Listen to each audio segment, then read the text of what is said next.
Hola a todos, buenos días. Para los que no me conocen, yo soy Hans Klausdorff y soy emergenciólogo del programa de la Universidad Católica y actualmente también trabajando en el Hospital de la Florida.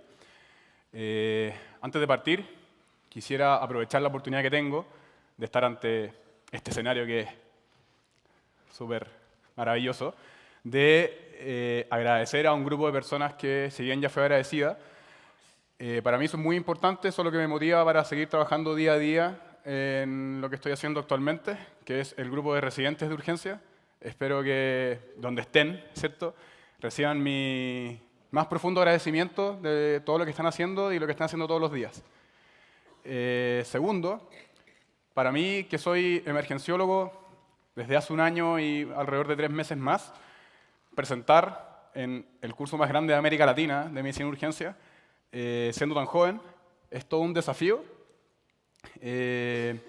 Imagínense presentar ustedes entre Judith Tintinali, que es la Harrison de la medicina de urgencia, por si no la conocían, y entre Daniel Cabrera, que, por si no lo conocen, si ustedes quieren hablar o conocer el mundo de la educación médica libre y gratis, o Free Open Access Medicine, él es referente mundial de esto. Presentar entre ellos, yo me siento un poco como él. Por si no lo conocen, él es Olivier Giroud. Él, sin ningún mérito propio, ganó el Mundial de Fútbol, ¿cierto? Rodeado de puras estrellas, que era la selección de Francia. Y se hizo básicamente famoso y ahora es un ganador de la Copa del Mundo. Así me siento yo actualmente. Para introducirle el tema que les voy a comentar, quiero que todos ustedes se trasladen hacia el lugar donde trabajan, en un turno cualquiera, no relativamente ocupado, ¿cierto? Y de repente le llega este tipo de paciente, ¿cierto? Un paciente convulsionando, ¿cierto? Su enfermera de triage o su personal, ¿cierto?, que lo rodea les dice: doctor, doctor, alguien convulsionando al reanimador, ahora ya. Ni un problema. Entonces ustedes, monosinápticamente, conociendo el tratamiento de una convulsión, ¿cierto?, lo que dicen: por favor, una benzodiazepina, de la forma que se pueda, ¿cierto? Ya sea endovenosa, intramuscular, de la forma que sea. Pero pónganse en la situación donde el paciente sigue convulsionando.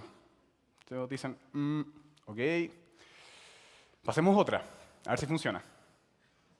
Y lamentablemente el paciente sigue convulsionando.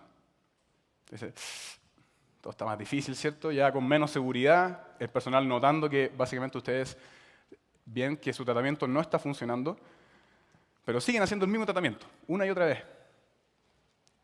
Lleven esa situación, ¿cierto?, a la gran mayoría de pacientes que ustedes van a ver durante su carrera, que van a convulsionar, y sí, todos, ¿cierto?, van a caer en el concepto de estatus epiléptico, ¿cierto?, donde ustedes ya, después de los 5 minutos, ¿cierto?, o después de 2 convulsiones que no recuperan ad integrum, van a empezar: ok, vamos a iniciar, ¿cierto?, un anticonvulsivante, por la vía que sea, ¿cierto?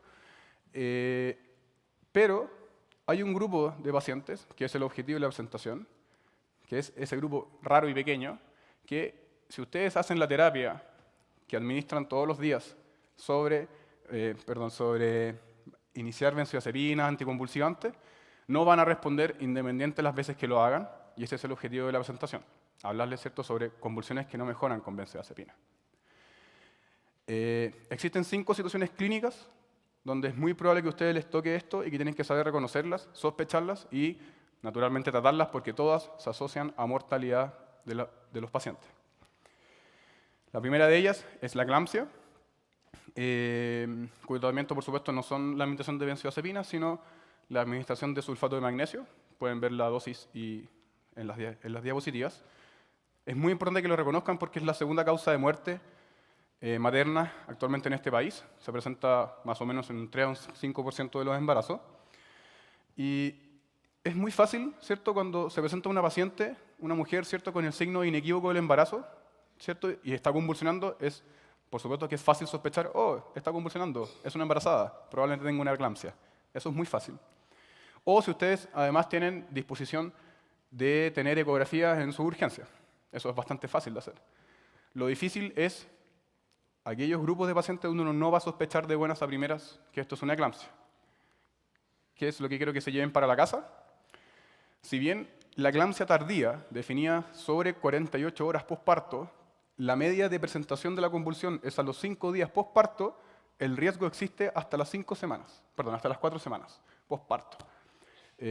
Por lo tanto, cualquier mujer en edad fértil, ¿cierto?, que se presente con una convulsión que no va mejorando, sospechen siempre que va a tener una eclampsia, independiente de la fecha que tuvo su parto. El riesgo es hasta el mes. En segunda opinión, como segundo punto, hasta un 70% de las eclampsias que son tardías, posparto, no se presentan con síntomas previos en el periodo prenatal o periparto. Por lo tanto, no por tener un embarazo normal, la paciente no tiene riesgo de hacer una eclampsia. De hecho, el riesgo va subiendo actualmente en los países en desarrollo como este. Por último, la gran mayoría de las pacientes no va a llegar convulsionando su urgencia. Se va a quejar primero de otras cosas. Se va a quejar primero de tener cefalea, síntomas visuales, epigastralgia, vómitos o dolor abdominal. Y más o menos de las series que existen, más o menos como un 85% se van a presentar con presiones altas, con presiones sobre 140-90. Entonces, cuando vean a una mujer en edad fértil, ¿cierto?, que se presente con síntomas visuales, ¿cierto?, que tuvo un parto reciente, que llega hipertensa, piensen siempre que puede derivar en esta condición. El segundo escenario clínico donde esto puede pasar, una convulsión que no va a ceder con benzodiazepina, es la intoxicación por isoniazida, cuyo tratamiento va a ser la administración de piridoxina, en básicamente razón 1:1, 1 miligramo por cada miligramo de ingesta de isoniazida. Y si no saben la cantidad, son 5 gramos en bolo. Es algo muy raro de ver, pero bastante terrible, que es altamente mortal y se asocia principalmente a intento suicida. Para que lo sospechen, siempre piensen cuando un paciente les convulsiona, triada siempre de convulsión, acidosis metabólica y coma. Sobre todo en aquellas presentaciones donde la paciente convulsiona, pH es bien bajo, ¿cierto?, lactato muy alto y también asociado a una rhabdomiolisis muy importante. ¿Qué es lo que pasa en esta situación? El principio activo de la piridoxina o vitamina B6, que es el tratamiento, se usa como cofactor para formar GABA, ¿cierto?, este neurotransmisor inhibitorio. Imagínense, la isoniazida se une irreversiblemente a este cofactor. Entonces imagínense el descalabro que produce en el cerebro juntar esto, que se une al cofactor para producir GABA, baja de golpe el umbral convulsivante, y a menos que ustedes restituyan todos los niveles de piridoxina, el paciente va a seguir convulsionando. Tercera situación, la hipoglicemia. Se trata administrando glucosa. Cuando tengan estas ampollas de glucosa al 30, esos más o menos son como 6 gramos, de ahí nace el tema de cuando un paciente está con hipoglicemia, pasarle 3 ampollas de glucosa al 30, porque eso es la dosis que pasa, o hasta que ustedes vean un hemogluco sobre 70. Esto es bien mito en la medicina, algo que se enseña siempre en las escuelas de medicina, pero pregúntense ustedes, ¿alguien ha visto convulsionar a un paciente por hipoglicemia? ¿Alguna vez en su vida? Por supuesto, yo no tengo tanta experiencia, pero eso. Qué bueno. Esto de real es más bien un poco no tan real y es bastante infrecuente. Se hizo un estudio en esta ciudad, que es Uppsala, en Suecia, un reporte de casos de 300 pacientes retrospectivos en un hospital, y vieron de qué convulsionaron todos los pacientes. Se dieron cuenta que en 3 pacientes solamente habían convulsionado y estaba asociado a hipoglicemia, no como causa. De hecho, si uno analiza esos 3 casos, uno de esos pacientes era un paciente con un hemoglucotest de 20, en contexto de daño hepático crónico y que no se había alimentado y estaba con deprivación de alcohol. Por lo tanto, no pudieron unir si es que fue el hemoglucotest o la deprivación alcohólica. Los otros 2 pacientes, uno era un paciente con un hemoglucotest de 40 que tenía una adicción a la marihuana y por lo tanto no podían ver si era el tema de su adicción a drogas o el hemoglucotest. Y el último paciente era un paciente con un cáncer de próstata terminal, ¿cierto? Que el mismo trabajo especifica que ese paciente tenía sustrato solamente por su enfermedad de base para poder convulsionar y no se podía unir al hemoglucotest. De hecho, el hemoglucotest de ese paciente era 50. Cuarto escenario, alteraciones hidroelectrolíticas, y para eso piensen en 3 electrolitos, todos hacia abajo: hiponatremia, hipocalcemia e hipomagnesemia. Los 3 tienen riesgo y tienen varios reportes de casos de convulsiones. Como concepto para ustedes, para que se puedan llevar a la casa, en general todas las guías que uno lea sobre manejo de alteraciones hidroelectrolíticas unen la convulsión, ¿cierto?, como compromiso cerebral de algún tipo, ya sea bajando el umbral convulsivante, en el caso del calcio y el magnesio, o produciendo edema cerebral, en el caso del sodio. Por lo tanto, automáticamente tener una convulsión y una alteración hidroelectrolítica va a llevar a que el tratamiento de esto sea terminar los síntomas de la forma más rápida posible. Acá no entra el tema de le puedo subir muy rápido el sodio, le voy a producir algo al paciente. No, eso tampoco. Pasarle magnesio muy rápido al paciente va a producir paro. No. La convulsión se define como, en todas las guías, un síntoma severo que se debe corregir inmediatamente de la forma más rápida posible. ¿Cómo se hace en la práctica?